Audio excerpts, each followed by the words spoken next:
Good morning, Wabash.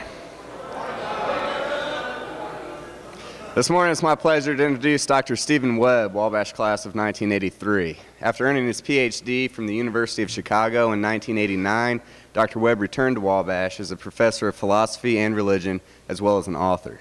Currently, he serves as the faculty representative on the National Association of Wabash Men.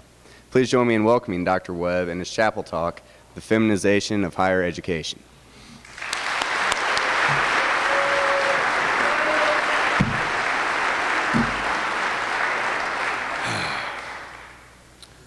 I want to apologize for not giving the chapel talk that I had prepared to give today. That talk was the informal version of an essay on the state of higher education, an essay that I hope someday to turn into a book, and I would be pleased to talk about that essay or present my oral version of it at some future point. But I have a strong feeling that this is not the time and the place to do so. I fear that the ideas I wanted to present would be mischaracterized or personalized in a way that I did not intend them to be. My talk was an attempt to assess various intellectual and social trends in higher education, and it argued that Wabash can provide, at its best, an alternative to those trends. My talk, in fact, was inspired by and based on a book, The Feminization of American Culture, which was originally published in 1977 by a wonderful scholar, Ann Douglas, the Parr Professor of Comparative Literature at Columbia University. I adopted much of her analysis of the feminization of American culture in the 19th century to explain various transformations of higher education in the latter part of the 20th century. Unfortunately, I do not think my analysis could be heard for what it is at this time. So in order to avoid even the possibility of giving offense, I have chosen to deliver a talk on a different topic. I hope you won't be disappointed if I speak today about Bob Dylan instead of the feminization of higher education. When Bob Dylan went electric at the Newport Folk Festival on July 25th, 1965, he was angry at Alan Lomax, but he took it out on his audience. Alan Lomax was a musicologist on a mission. His research had laid the foundation for the folk revival of the late 50s and early 60s, and Lomax had personally instructed Dylan on the fine points of the folk tradition when Dylan first arrived in New York City in 1961. On this day, he was exercising his authority as the guardian of folk purity. Lomax did not think kindly of middle-class white boys trying to pass as black bluesmen, which is what he thought of the Paul Butterfield Blues Band. He gave that band a sneering introduction at a blues workshop earlier in the day, drawing attention to their technical hardware. Lomax idealized music that could be played under a tree in the middle of a cotton field, even though many Southern black musicians who migrated to Chicago had taken to electric guitar with all the enthusiasm of people who knew what it was like to live in shacks without electricity. Like many people of his generation, Lomax felt uncomfortable when the excitement of black music jumped the racial boundaries and threatened to shake up white teenagers with sexual energy. When Lomax left the stage, he was challenged by Dylan's manager, Albert Grossman, and the two got into a fight. Dylan, who was deeply immersed in black musical culture, decided to make a stand. Or perhaps he just wanted to be annoying, since he was in a rocking mood.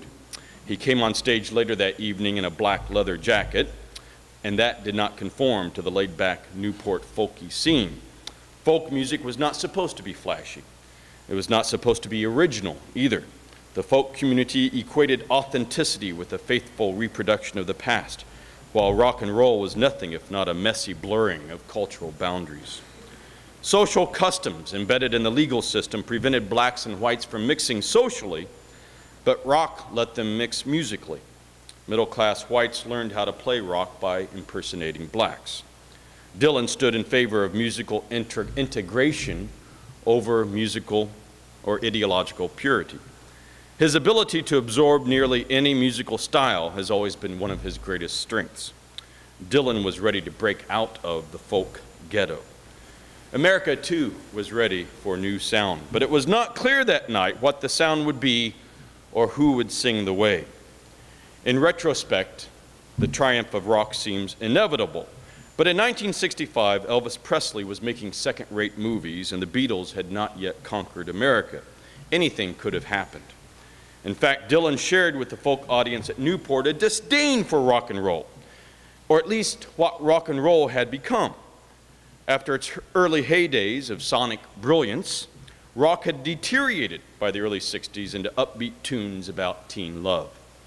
Few performers even wrote their own songs. As Dylan later explained, quote, "The thing about rock and roll is that for me anyway, it wasn't enough. Tutti Frutti and blue suede shoes were great catchphrases and driving pulse rhythms, and you could get high on the energy, but they weren't serious or didn't reflect life in a realistic way. I knew that when I got into folk music, it was more of a serious type of thing. The songs are filled with more despair, more sadness, more triumph, more faith in the supernatural," end quote. Rock and roll was invented by Elvis Presley in 1954, but it was reinvented by Bob Dylan that night in Newport. The sunny days of the folk revival were about to be rained out by the thunder of electric guitars and the lightning of pounding drums. Whatever happened that night, and there are different versions of a stormy performance that have achieved the status of myth, everyone agrees on one thing: Dylan was loud. When he hit the first note of Maggie's Farm, many in the audience felt like running for cover. As Joe Boyd, the production manager that night, remembers, quote, "By today's standards, it's not very loud, but by those standards of that day, it was the loudest thing anybody had ever heard," end quote. People were literally taken aback. Tutti Frutti was smashed to pieces. Much of the crowd responded by roaring its disapproval back at the band, but that just added to the general confusion and noise. Some people cheered, although people who were there differ on how many. Lomax panicked and wondered who was controlling the sound. That was a prescient question. He and the other organizers sent Boyd to pull the plug, but the thick crowd prevented him from making it to the soundboard in time. Later, an apocryphal story circulated that Lomax, or maybe it was Pete Seeger, had tried to cut the sound cable with an axe. It was not true, probably, but it seemed a fitting image for the end of one musical period and the beginning of another. Dylan would later come to regret that his experiment in sound led so many people to abandon traditional acoustical music. As happened so often in his career, his personal journey was taken as programmatic for his generation. Whether he intended to or not, Dylan had broken the musical equivalent of the sound barrier, setting up a noise race that has not ended to this day. Rock seems like second nature to many of us, but those who first heard its ear-splitting discordance should be forgiven for thinking it quite unnatural in many ways. Dylan had to teach his audience how to hear sounds that had never been heard before. His voice, grating rather than ingratiating, dared you to like it, and the volume at which he played made distortion an integral part of the effect. Some people could never get used to it. Others acted like the music had healed their deafness, and now their ears were open for the very first time. As these descriptions of Dylan's music suggest, many people describe the awesome power of rock with vocabulary drawn from religious experience. Rock and roll, sex, and drugs are the primary stimulants of modern ecstasy.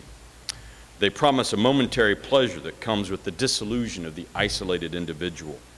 Often combined together, rock, sex, and drugs plunge the adolescent self, teetering on the brink of adulthood, into the abyss of excess. For many people, this is the closest they will ever come to the modern analog of mystical passion.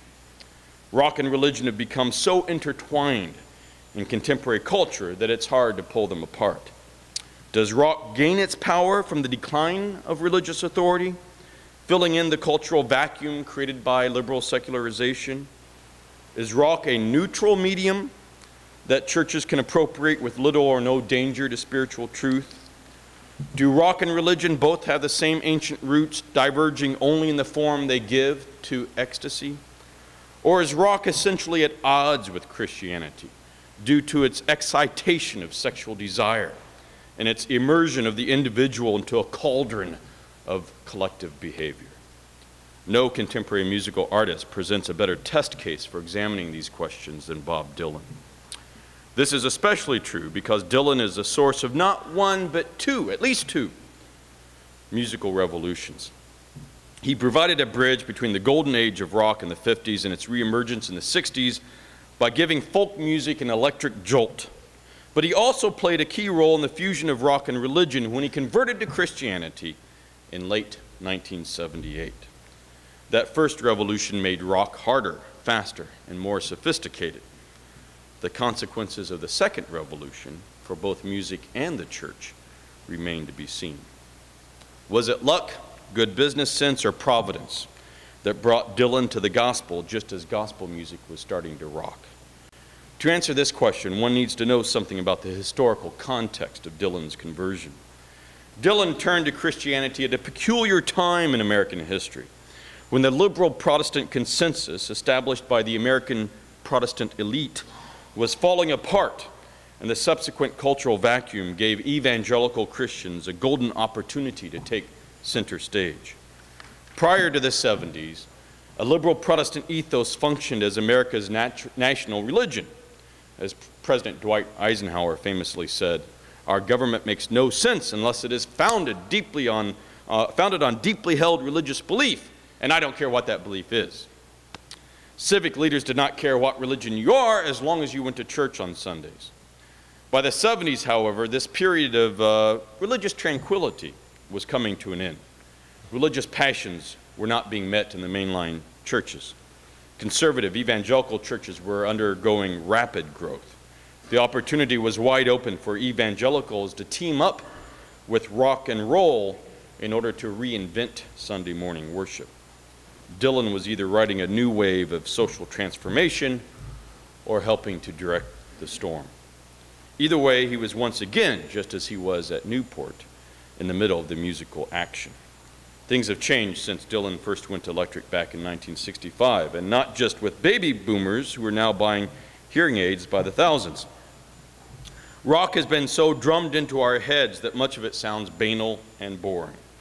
Never before have so many people known so much about music, but music also seems more trivial than ever before. Music is everywhere you go, but for that very reason, it has lost much of its meaning. We hardly register its sonic presence while we eat, drive, drink, and shop. Music was once reserved for religious rituals and social occasions of great gravity. Now our ears are so plugged in that we are deaf to its magic.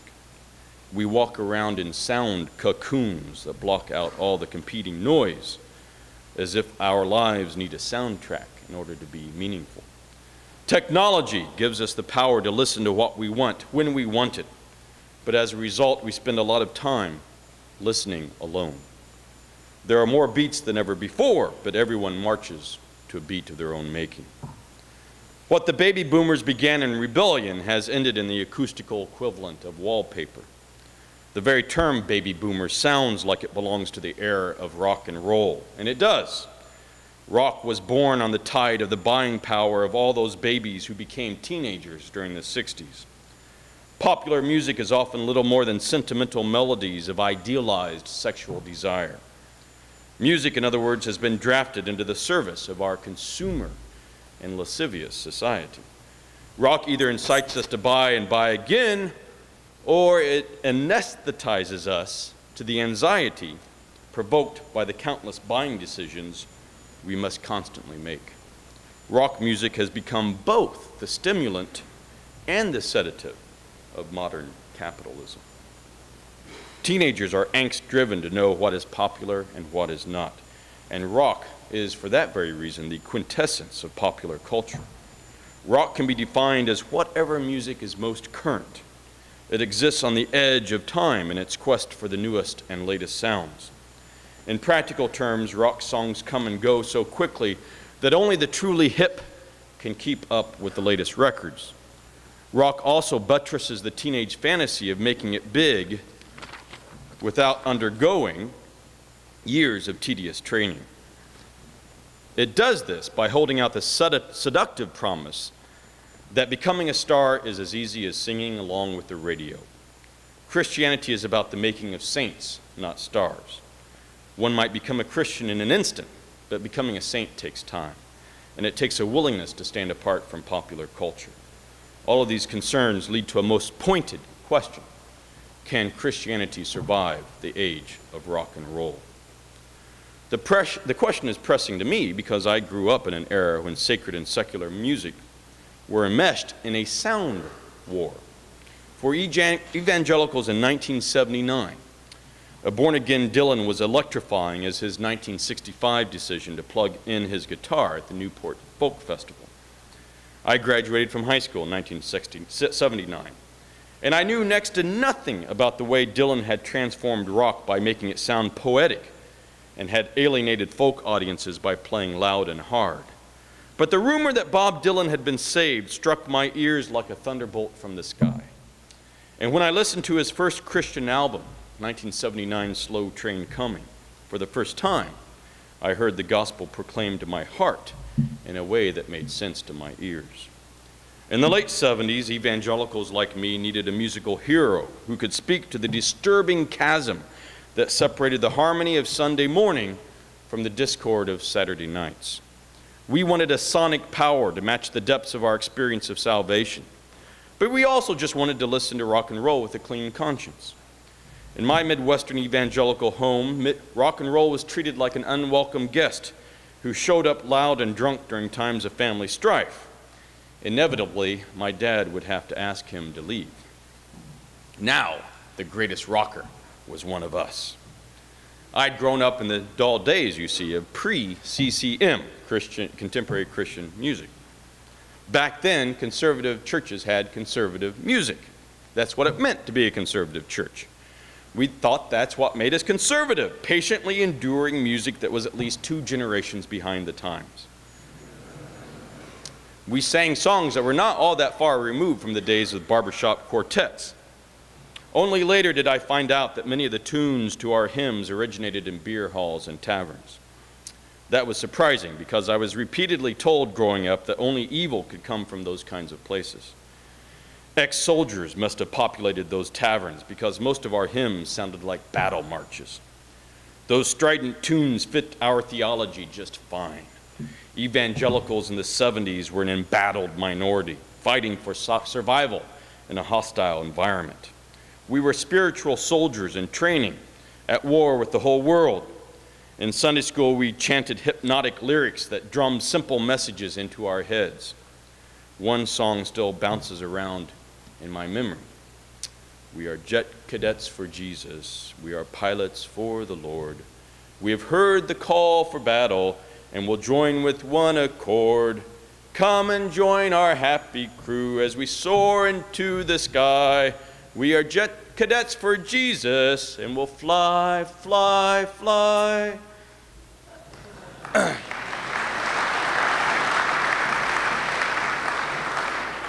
Don't tell my daughter I sang for you today. She'd be very embarrassed. When our music was not militaristic, it was maudlin. We were either singing in formation like a boot camp battalion or crying our hearts out over the way we treated Jesus. Only later did I realize just how much the maudlin songs had in common with country and Western music. We sang like unfaithful lovers who had to throw ourselves, just as I am, without one plea, into the arms of our man.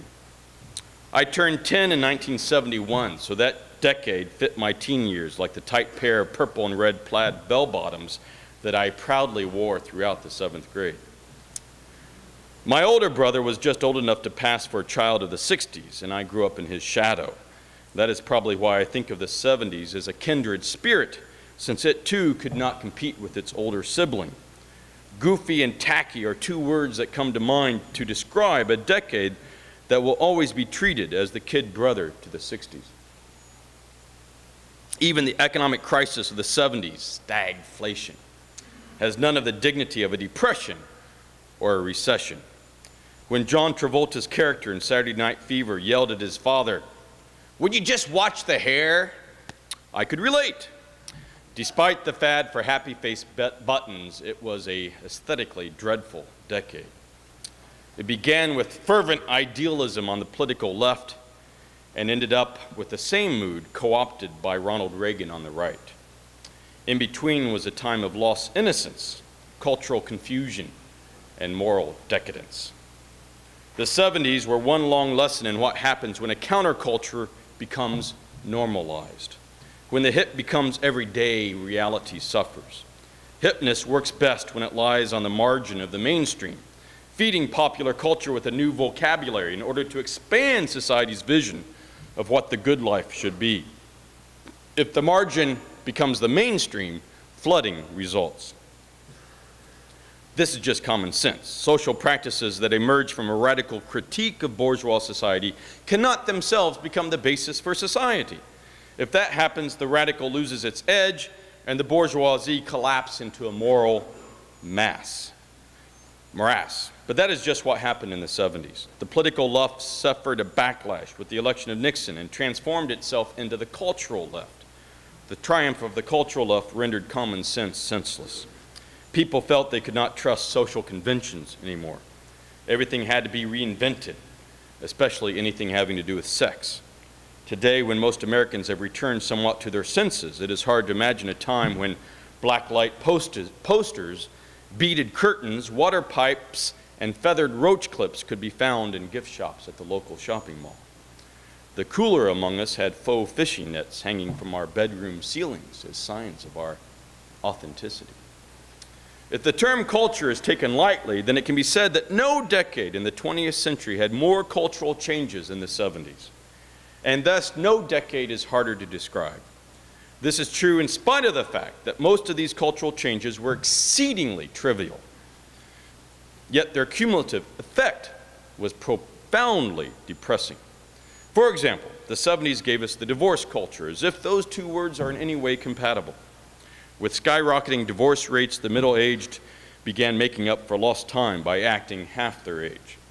The establishment adopted the accoutrements of the anti-establishment.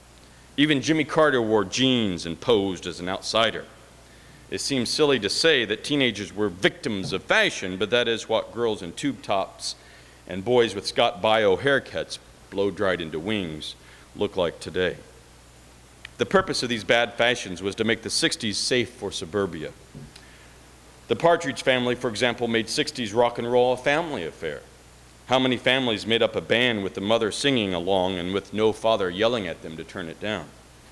Happy Days turned the menace of Fonzie, the 50s tough guy, into a joke.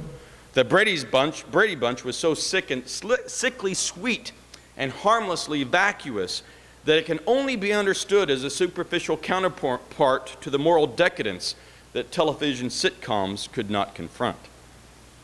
There were shows that strained for moral relevance, like All in the Family, but the form that these shows took was confessional rather than prophetic. The whole point was whether Archie could find some way to rationalize his crude behavior and whether Mike would find a way of connecting to his father-in-law in spite of his high-sounding rhetoric. After all, this was the decade when everyone decided to start bearing their private lives on TV, with the ever-earnest Phil Donahue leading the way. Gossip was raised to the dignified art of conversation. Endless divulgences of aberrant behavior took the place of moral principles. In an era when mood rings were taken seriously, is it any wonder that most people felt morally lost? My parents' generation sensed that rock music was divisive by its very nature, as much as I thought then that they had added to that divisiveness by their stubborn refusal to listen to the beat. I think now that they were more right than wrong. We lived in a ranch-style house with potato chip thin walls. Unfortunately, rock music needs to be played loud or it just does not sound right. At least that's what I told my parents, who were tone deaf to its appeal. They responded to every antagonistic guitar riff with anger of their own.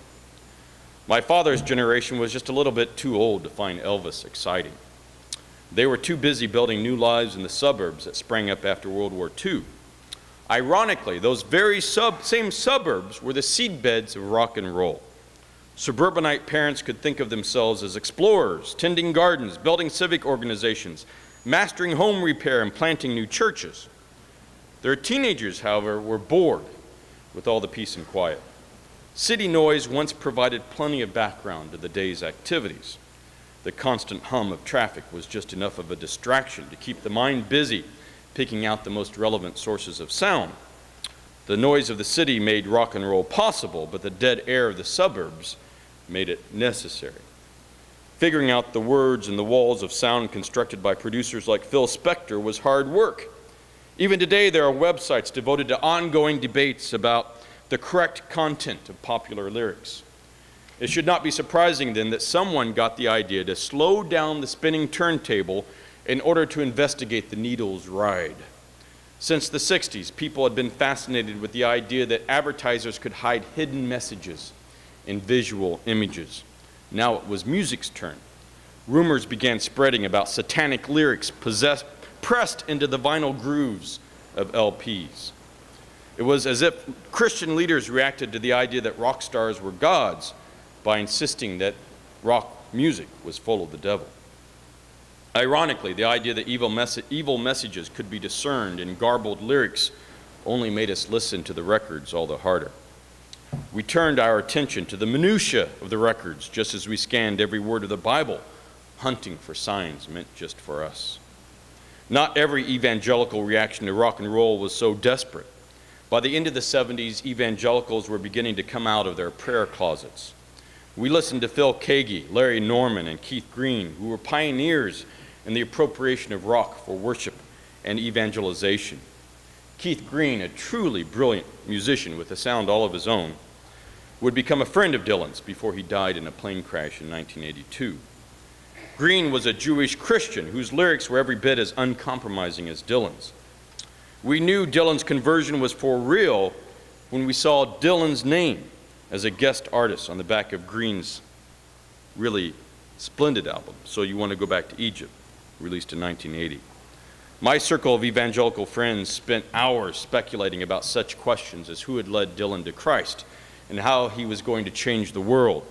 We wondered if the hippies were closer in lifestyle to the early Christians than our middle-class neighbors.